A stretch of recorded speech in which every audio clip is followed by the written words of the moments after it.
Hi, and welcome to Stories of Climate Change Hope, the podcast that brings you a little bit of hope every other week. My name is Steffen Schwartmann, and today we listen to the second part of my conversation with Nikunj Pathak. And right now you can listen to the story he wanted to share. It's a story of an experience he made when he worked as a field researcher. Enjoy! So, we already touched upon this broader topic of hope. And yeah, did you also bring a story of hope you want to share with us? Or a poem, maybe? Yeah, yeah, I briefly told you in the earlier part of our conversation about a village head who is like hoping, when you go out in a village and say, "I'm gonna do something for you." So, so once I met a farmer while I was working in research institute. So we were doing a project on irrigation water. So we were trying to see if the irrigation water is contaminated by fluoride, does that impact the crop which is produced by this water, by using this water. What is fluoride? Fluoride? Fluoride is okay. So just to give a brief background, so there are different elements in water, right? You have cations and anions in chemistry. So some of them are good for you, some of them are bad. So some are like contaminants which may pollute the water or decrease its quality or affect human health, and some of these ions are good for the body. So fluoride is like a contaminant. If it is found in water, then it may impact your teeth, and it is not good for your health. So the WHO recommended a certain limit of 1.5 milligrams per liter of fluoride, which they say is safe. So if you have a fluoride concentration above that in water, then it is unsafe for drinking. But that's the limit for drinking water. But what if you are using the same water for irrigation? So we wanted to see whether that water affects the crop. So we wanted to see if the fluoride is like in big amount in water above the permissible limit, does that impact our crops which are growing on this water or by using this water? So for this project we had to go to farmers and check their water quality and see if their water is contaminated with fluoride, and if they are using this contaminated water for growing vegetables or other crops, then we should take the samples of crop and see if these crops are affected by fluoride. So that was the broader objective of the project.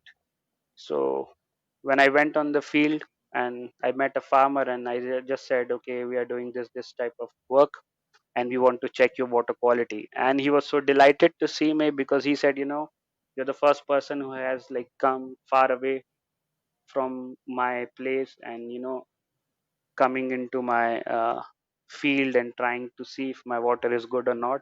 So he was really excited and hopeful, and he took me to his farm, showed me the whole area and crops that he was growing, and then he brought me to the water source. Then we collected sample from there, and we had some field kits. So we tested the water and told him about some results. Okay, this thing is good, this thing is bad, or whatever. But then later on, when I was leaving, he was like, he said, okay, when are you going to come next? I said, okay, I will come again after few months. I will analyze this water and see if there is a problem, and if there is a problem, I will try to help you. So he was like, okay, this would be really great, because he said, I'm not well educated, I don't know much about these things, so if you can help me out into this would be really grateful. And somewhere down the line, I knew I my work has limitations, so I might not be able to fully help this person or this farmer. But still, he was very hopeful that, yeah, someone has come to me and offering help. So we ultimately agreed, and he said, okay, you can come again if you want for your research work. And then I visit the same place again after a few months and met him again, and he was again very delighted and very hopeful. And then I told him, okay, yeah, I checked your water, which looks good, but there is some problem. Maybe we should also test your soil. And then he started telling me something about what is happening in his field. So yeah, and he was like, he was just started talking and talking as if I have solutions to all his problems. So which was a bit odd for me at that time. I was thinking, okay, yeah, I don't have problems, like solutions to all your problems. I can just offer my help. But he was really, I would say, very hopeful. He thought I would do, I don't know, magic or something and change his life. So yeah, we just talked, and then I took sample, talked to him a bit, did a brief survey, field survey, and then I went back. And whenever I'm doing anything since that day, I always think about that man, you met, and I could see in his eyes, like he was really very hopeful. He was hoping that, yeah, there is possibility of change, and this man is gonna change things for me. Yeah, since that day, I guess I really realize what is hope for me. For me, hope is something that I see in other people, and sometimes also in me when things go wrong. Like, okay, this is not happening. This is not happening the way you planned it, but you have to be positive. Things will go well. So yeah, that's what I feel about hope, and that's what a small hope story I had about this wonderful farmer. I can also picture him sometimes when I'm sitting alone, trying to see, because it's really rare. It's once in a lifetime experience when you meet someone who's so desperate, and you see how hopeful he is. You can see the hope in his eyes, which I still can't forget. Thank you for sharing this story. Yeah, you were doing your job, and I guess you were not even expecting anything, and then um, getting such a strong reaction. Yeah, wow. It sounds inspiring, you know. Yeah, I mean, it just makes clear that you are really you are really helping people, and you're doing a really important job, or you did, and you will do for your next project. indeed, I would say. I mean, that's a huge motivation. Whenever I do something, I always think about, like, how it's going to help or impact someone's life, and I always picture that farmer. Yeah. So I think that's a good motivation. And it was a stranger, you know, a stranger who, Yeah, yeah, a yeah, complete strain.